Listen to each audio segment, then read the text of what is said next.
I'm Mint Salad, and I saw The Shining. It is written and directed by Stanley Kubrick. If you haven't seen this movie, I will spoil it for you. I'm in my local movie theater because they have the Shining carpet. Can you see? Isn't that so cool? They have the Shining carpet. How many people do you think have noticed that they have the Shining carpet? Time and temperature check. It's like 11 a.m., 40 degrees.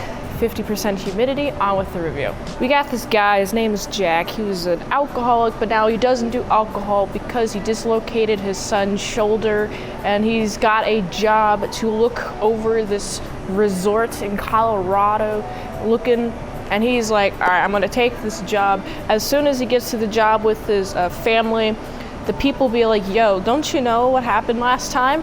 Like a decade ago, this previous caretaker, he went insane and he killed his family and himself. And he's like, all right, that's not gonna happen.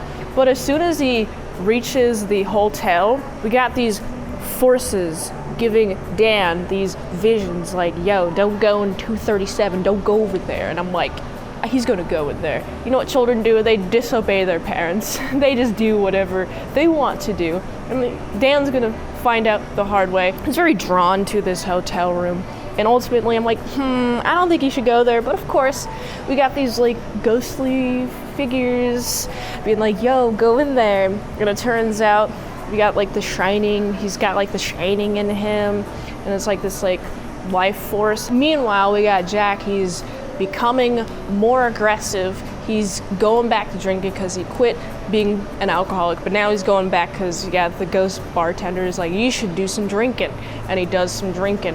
And then he's ultimately like, all right, it's time to take this axe and chase my family around and like try to kill them. And ultimately they go into this maze and he freezes to death, and that's the end of the movie. You know, I was thinking, man, this is gonna be like such a fast-paced movie because it's The Shining, everybody talks about it. And then I watched this movie, I'm like, you know, this is more of an evenly paced movie. It's not fast or slow, and it's Stanley Kubrick, so you got some really good pacing, you got some really good shots. I appreciate all the shots. The Shining is very iconic, I think, because of how evenly paced it is, and the tension is brought up and down and brought up and down, cut, re-brought up perfectly. The pacing is great. I keep talking about the pacing because it's just so important to the heart of this movie. If this wasn't so evenly paced, I don't know if I'd like it as much, honestly. You got a lot of like these long shots, like, oh, we're gonna look at this car in the forest, is going on this road, vroom.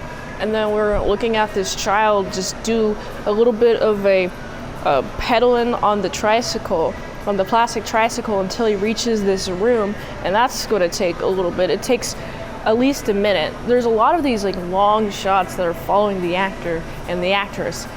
I just got to think, how many takes did that take?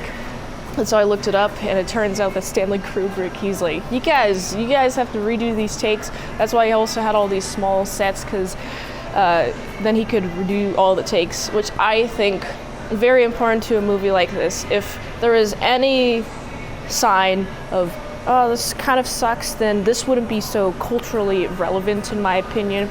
Because honestly, the idea, it's basic.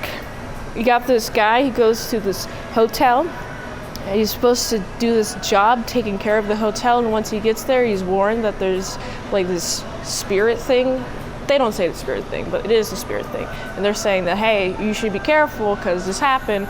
And then he starts developing these signs, and on the other side, we got this Danny kid. He's like got the Shining or whatever. And they have to run away from their father, who comes at them with an axe, and it's got some iconic visuals. And it's overall just a fun time. I enjoyed this film.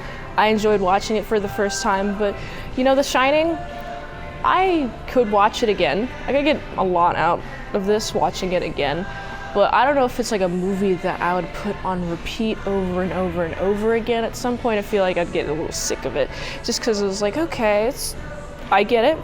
I get the hype for it. It's not an Old Boy though. I'm comparing everything to Old Boy. Why am I doing this to myself? I just love Old Boy so much. And you know, there's a lot of details that come back together and like weave through the plot, which is good details. You got all these details that weave back and forth through the plot, which is ultimately it's a good time just watching this film.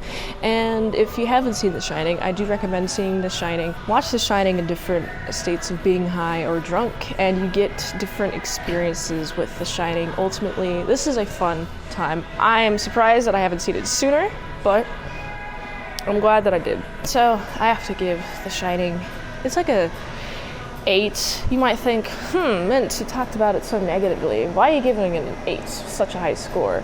Well, I enjoyed it. I think the execution was pretty dang good. A simple concept, strong execution, even pacing, good acting. I think it's a good time. So I have to give this, it's an 8 out of 10. If you like this review, watch another one on the platform that really likes it. If I haven't reviewed it on the channel, there's a chance I haven't seen it at all. That's why you gotta get the Patreon request at patreon.com/ASEPresents, $20 dinners for 1 movie review for 1 month. And go to this link tree. It helps with the daily grind of all the reviews. I go here, and until next time, I'm Mint Salad Saw. I'll see you later, my sour croutons, baked bits. Goodbye. I'm gonna find an X.